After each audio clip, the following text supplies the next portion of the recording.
Good afternoon, Warren. It's an absolute pleasure to talk to you, and thank you very much for making the time. Mate, it's a pleasure to be with you. It's taken us a couple of weeks, but here we are. We've finally nailed the time, and it's great to Yeah, we be got with you. here in the, Thank we you got so much for your support. Oh, it's been an absolute pleasure. And thanks very much. And just for disclosure, Warren at Fanes Engineering has sent me their first module, which is the LEQ-5. It's an absolutely gorgeous product. Obviously, there were no obligations for me on receipt of that module, but I'm so excited about it that I wrote a bit of an article for my website blog, and I was really keen to talk to Warren because it's his first module in Eurorack format, and I thought it was a really exciting opportunity to jump in and have a conversation. Cool. What better way to spend a Saturday afternoon? Yeah, and we were joking before that it's two Australians talking about Eurorack, so that's an interesting thing. I hope we don't need subtitles for people around the world. Let me know if you do. So, Warren, tell me a bit about phase engineering, please. Okay, so I started phase engineering in 1980. I'd been working for 5 years as a customer engineer, doing mainframe maintenance computers back in the day when they filled a room. Anyway, after 5 years of that, having played music all my life, the music thing kept pulling at me. And I ended up buying a service department from a company called Orbital Music in Brookvale in Sydney, which was like the hip synth joint, late 70s through to the 80s. And yeah, the opportunity came up to take over that service department.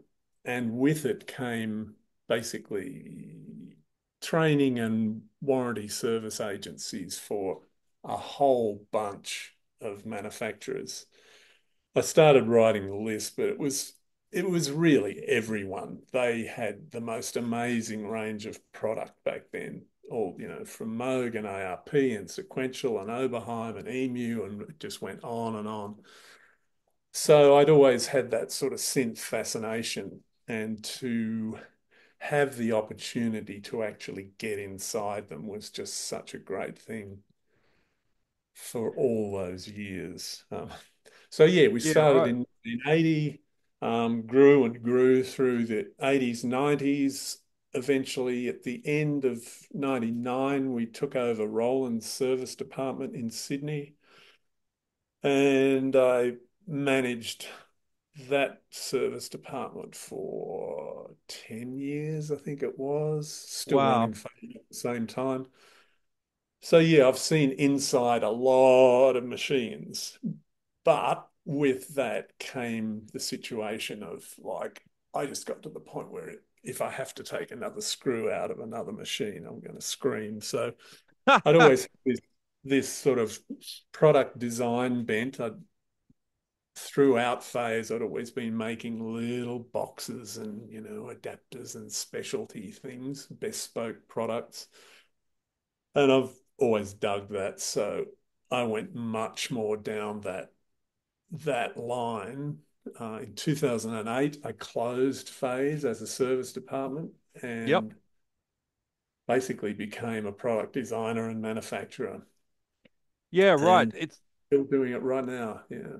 Well, so some of the response I got from the article I posted was a few people in Sydney reached out and said, "Hang on, is that Warren from Phase Engineering who might have worked on my Roland synth back in the day?" And I said, "Yeah, that's the guy. Yeah. That's exactly the That's same person." And they were yeah. all really pleased to hear, you were doing something in this format that we're a lot of us are using now, being Eurorack. Yeah. So, and another guy That's actually great. said, "Oh, is that the Warren who made the Phase Engineering guitar pedals?" And I said, "Yeah, but I haven't seen one yet." So that was a whole thing. But yeah, so thanks. Yeah. That's a really good lineage. And obviously, during that era, you were getting heavily involved in this. Was when a lot of those archetypal, archetypal, very desirable pieces of technology that we look at, from the past, sort of originated and so on. So there's a hell of a Oh, lot there. totally. Yeah, totally. Late 70s and 80s, man. That's when they really built some heavyweight gear. Yeah, Yeah, indeed. I think the last few years we've seen a whole lot of new designers come out. We're in a different renaissance, I guess, but there's no doubting the vintage and the classic sort of element of those things. Um, so with your background in engineering and so on, how did you get into, I guess, electronics and music electronics? How did you sort of um, make it from whatever's a normal choice in life to something that's a bit adventurous and more yeah. creative? Well, as I say, I was playing in bands and things as a teenager, like everyone else, um, and always just loved music and playing music. But I actually dug electronics a bit more, so I made that decision of like, okay, what am I going to do? I went to university for a while, got fascinated with computers, went and did this customer engineering course. I absolutely loved mainframe computers. They're the best. Um, the computing industry is nowhere near as romantic anymore, but it was really that music coupled with the mechanics, the electronics, the combination of all that just fascinated me forever. Still does. Still Oh, I could does. resonate with that. I mean, I got into things a bit later than you, but obviously computing in the early 80s and through that period was a whole other feeling and a whole other Oh vision of man, ideal future. There was just something magical, you it was know. insane. Yeah. But the writing was on the wall sort of in the early 80s, when I got out of computers. The things I loved about them were disappearing. They were getting smaller and doing all that stuff and becoming more amazing, but they'd lost. Less competition, less Yeah, diversity, yeah. Yeah. Like these Yeah. were back in the, I don't know, back in the late 70s. I worked on machines that were like 14 million US dollars. It, it's just insane. So that's the sort of beast that would, whatever, fly the Apollo missions or Yeah, right. just, they had such a presence, those machines, that, yeah, got me.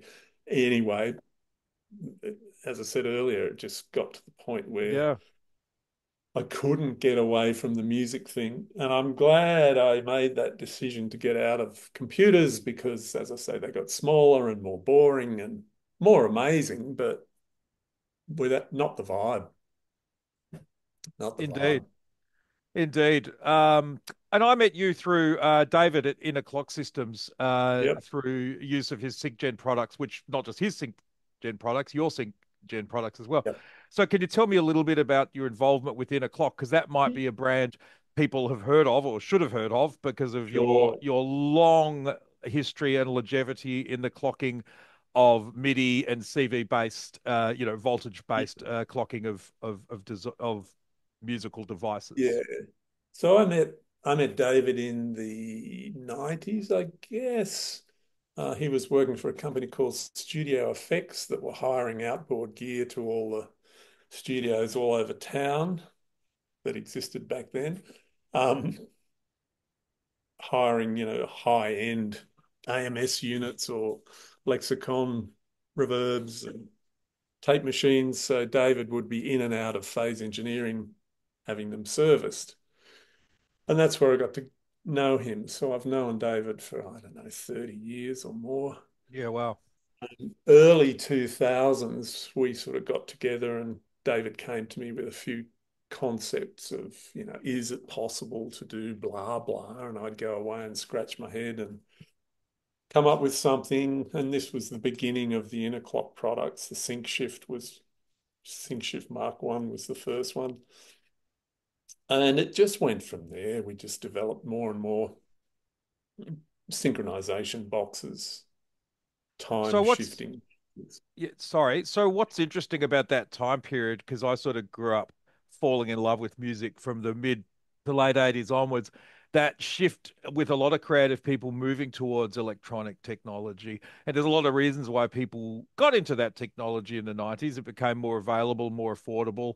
You could pick up Yeah, secondhand pieces and produce things. And you had all those great acts in the 90s who were kind of a mix of alt rock slash electronic slash house slash techno slash acid. And it sounds like you're your technology was the solution to a problem that would have been being had by a lot of people at that point, Yeah, as for far as sure. clocking lots of live material gear.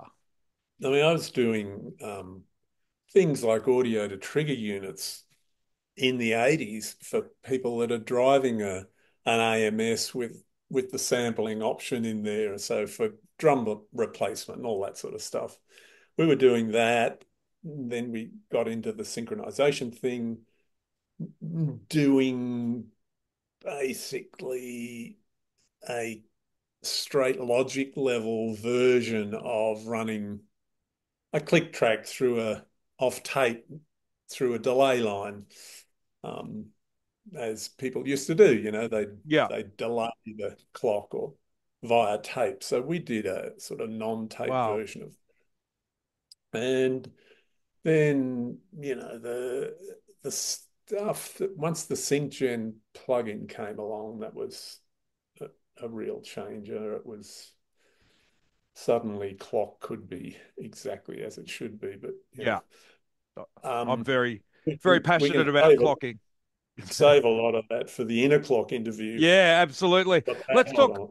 Yeah, yeah, yeah. We'll do that at some point. Let's talk about the LEQ-5 because I adore it. I Right. must admit that when you told me about it and that in fact that it uses inductor based EQs and so on, I just kind of nodded and smiled. Yeah, cool. And then I did a bit of reading to try and understand what it meant, and I understand it a little bit more than what I did. But I think the truth of the quality of the unit is just in the absolutely beautiful audio that it generates. What was your inspiration for the LEQ-5 and what sort of made you Um, choose Eurorack as the format? I'd been thinking a lot about Eurorack. I'm always thinking about bass sounds. Um, I just figured that I'd played with various inductive EQs in bass amps. I'm a bass player as well and worked in various haircut bands in the 1980s. And um, I confess. Yeah, So, I'm past that. I've done a lot of gigging and used a lot of amps, and it was always the amps that I loved the sound of were the ones that had inductive EQ in them.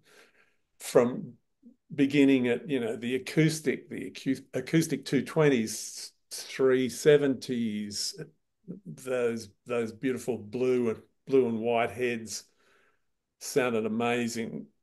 Ampeg SVTs, wah pedals, had done a lot wah, Ah, to me has got that sort of resonant liquid sound about it, as against a solid state wah. It's just not the same thing. So yeah, I guess it was that realization that the magic of those amplifiers or a console that's got inductive EQ in it, I just thought this belongs in Eurorack. yeah, Got to get beautiful. in there. Yeah. Yeah, So great. um, as far as the decisions about center frequencies and that, I'll be honest, it's essentially that acoustic preamp. Company's long gone, but they had chosen 70 hertz as a starting point, couple of octaves up from that, bit of a gap, 900, 1.8K. I guess 70 hertz is a good place to start because you don't want too much down around 50 or 60 with the mains thing. So I've got a reasonably sharp peak at 70 to get some real thump in it. But yeah, it ended up being the engineers at Acoustic in whatever it was, 1970 something, those amps, they got it right. Yeah, So I don't use the same inductors they did, but really, I just spent a lot of time mucking around with different values of inductance and capacitance. And, it wasn't so much designed mathematically as by ear. It's like what I like to hear. I don't care what the specs are. yeah, yeah. I want It's it to sound how I want it to sound. So, that makes perfect sense. yeah. So because I'm such a professional, Warren, I had to pause the video then so that I could uninstall the beautiful LEQ-5. I was thinking, what better way to talk about the LEQ-5 than to have one in my hand? So I quickly uninstalled it from the Eurorack, and here it is. And I almost need two hands to hold it. It's a heavy module. It's It it's is. it's rather beautiful. You can see if you're familiar with Eurorack modules, I assume anyone watching this is, it doesn't look like anything else in my system. It just has that sort of studio outboard gear sort of build quality to it, and the inductors in the base here just give it such weight. It's rather beautiful. I'm not sure if the camera can sort of pick it up here, but what you've got is the input and the output, and you've got the bypass and active switch, and you've got the Q ranges at 70 hertz, 140, 280, 900, and 1800. And when you say there's a gap, the first three are factors of two, so 70 to 140, 140 to 280, and then Yep. it skips up, and then it's 900 and 1800. And Yeah. I've got a little bit to say about those ranges a bit later in the musicality of it. But this is the Yep. module. It's quite deep, so it's not a skiff module. But Yeah, it yes. actually we did Peter Lennertz has put one in his skiff and it Oh, gets in there. It just makes it. well, you know, it's just one of those things. It's a gorgeous piece, and I've got serial number 102 here, which makes me happy. And shrouded headers, which I think everyone should always have. It's They just should needs indeed. developers. Yeah. So that's And a summary. Sorry. not to forget my custom aluminium CNC knobs. They are phase engineering knobs, Oh, and really? they just Yeah, they're gorgeous. Yeah. yeah.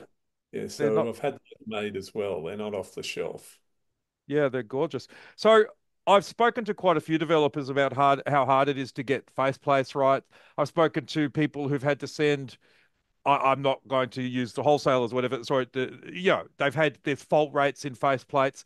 This is a rather elegant faceplate, as in the color choice and also the design of it as well.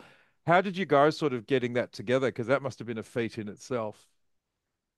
Well, yeah, color is a real tricky thing. A couple of them, a couple of the decisions were made for me. I had sample panels made that were anodized black, and I always liked the look of the blue on the black. I got some panels made, and they had anodized them clear. When I Right. put it on, I thought, that actually looks pretty cool. Looks So really good. then I had black knobs on it and thought it'd be really nice if the knobs matched the aluminium panel, etc. So it was kind of by, happen chance or whatever that we ended up with those. But the color it's a really tough one, especially to get it reproduced. You can grab a Pantone book and pick a color, and invariably it will come back not quite right. So Yeah. I'm a little nervous about the next run, whether the color will be correct. But anyway, that's sort of Well, how it how it how it happens. is.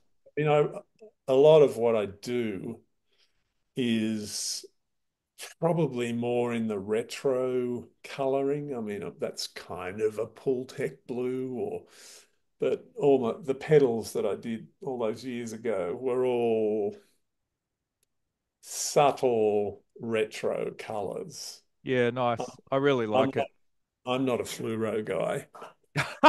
I don't think anyone should be. But anyway, that's just my opinion. But no, fantastic. It is a beautiful thing. So the thing I didn't mention, of course, is that the gain plus or minus, so add or remove, is up to 15 decibels. That's quite a lot of gain to add at a particular EQ cue point.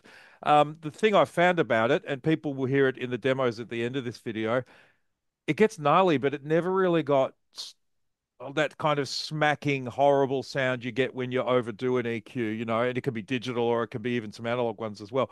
It just sounds good all the way through. It sort of reminds me of the really great guitar amps I've had in the past where the really good guitar amps wouldn't produce a bad sound, they would just produce a sound that might not be appropriate for what you were doing. And I found this Yeah. too, moving through the different points. It was very hard to get a sound that was out of it. In fact, I don't think I Mhm. did. It was just, oh wow, that sounds good, but no, it's not what I want right now for this particular thing. So I dial it a different way. Ah, there it is. Yeah. And when people watch the demos, you'll see that. You'll see me sort of moving through the frequency shapes, and it's really enjoyable. Um, One thing that came out in the demo for me that I wanted to talk about, and I want people to have a good listen to when they hear it, the harmonics are really clear on things like the toms. So the harmonic, the resonance sort of as you're boosting at the 900 and the 1800, you get that almost like an extra note on top of the tom sound, and Yeah. it's just gorgeous.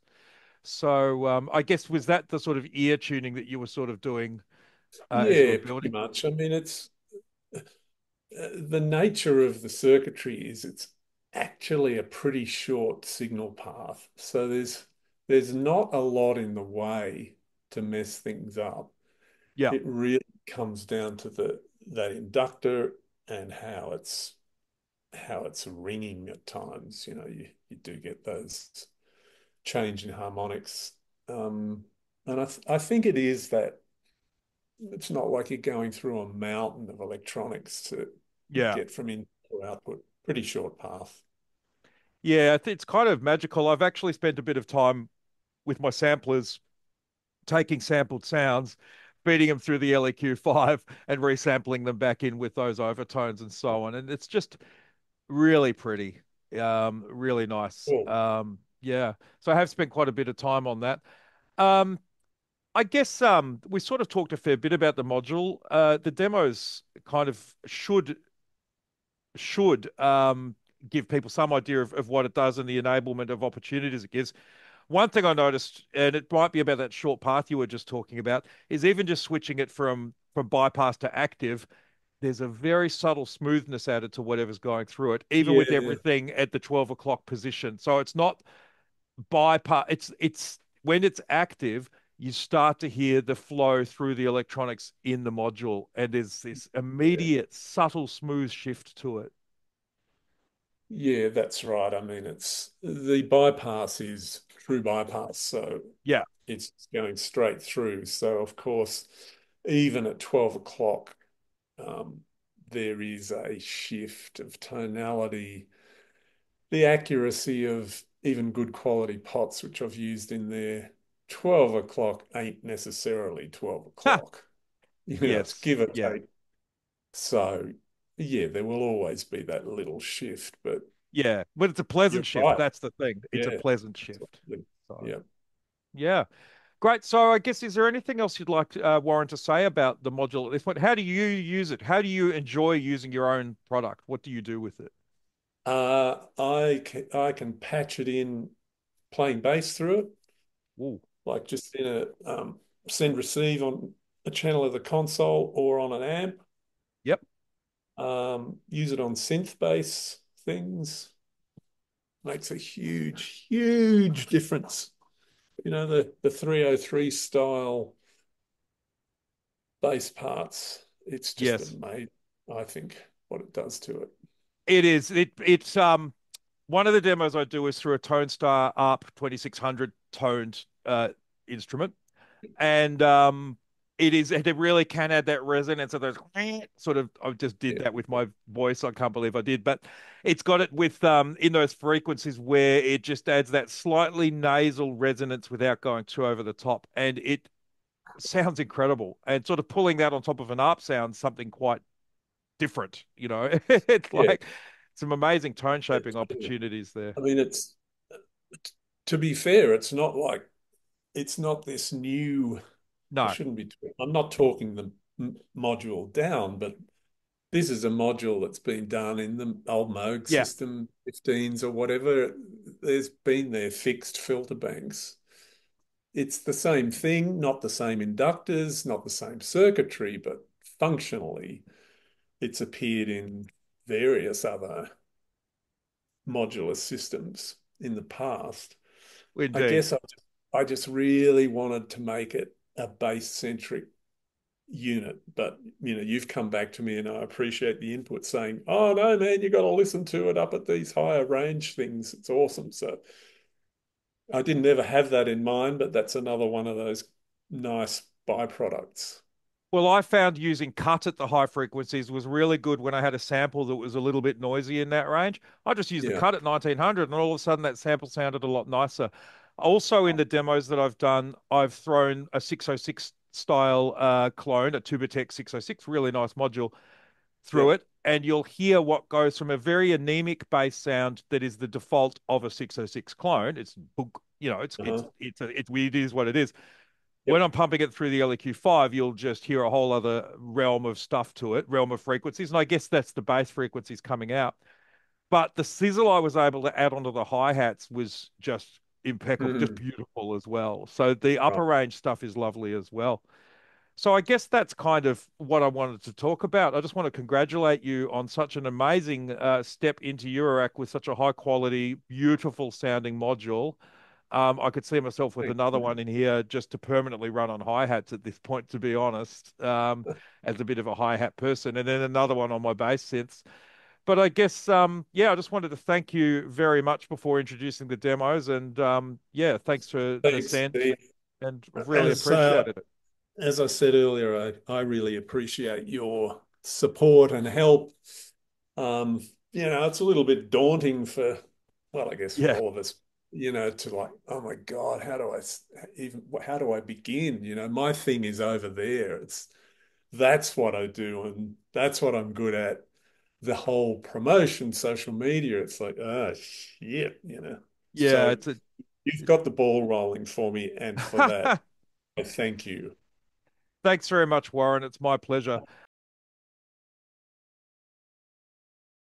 Hey, so just finishing up that great conversation with Warren at Phase Engineering, I just want to introduce the two demos I'm about to attach to this session.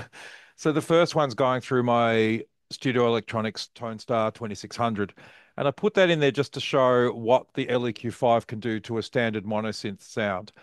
Some of the frequencies that the monosynth is putting out are not low enough, obviously, to be affected by the LEQ-5 in its lowest ranges. So what I do is I start the sequence in one octave and then I move it around to show it through the sweeps in those extremes of the ranges that the LEQ provides. Next, I go through a Tubatex 6 Mod 6, which is a TR606 clone. You'll hear what starts as a very anemic bass sound, which is what a 606 kind of has, and we love it for that reason. And it goes to a big, booming, bassy beast. There's some alliteration with the LEQ-5 in place. I think the demos speak for themselves. If you've enjoyed this, please like, subscribe. It does help me get other people interested in talking to me. That's really as the simple story. It helps me get people to talk to me about stuff that hopefully we all love.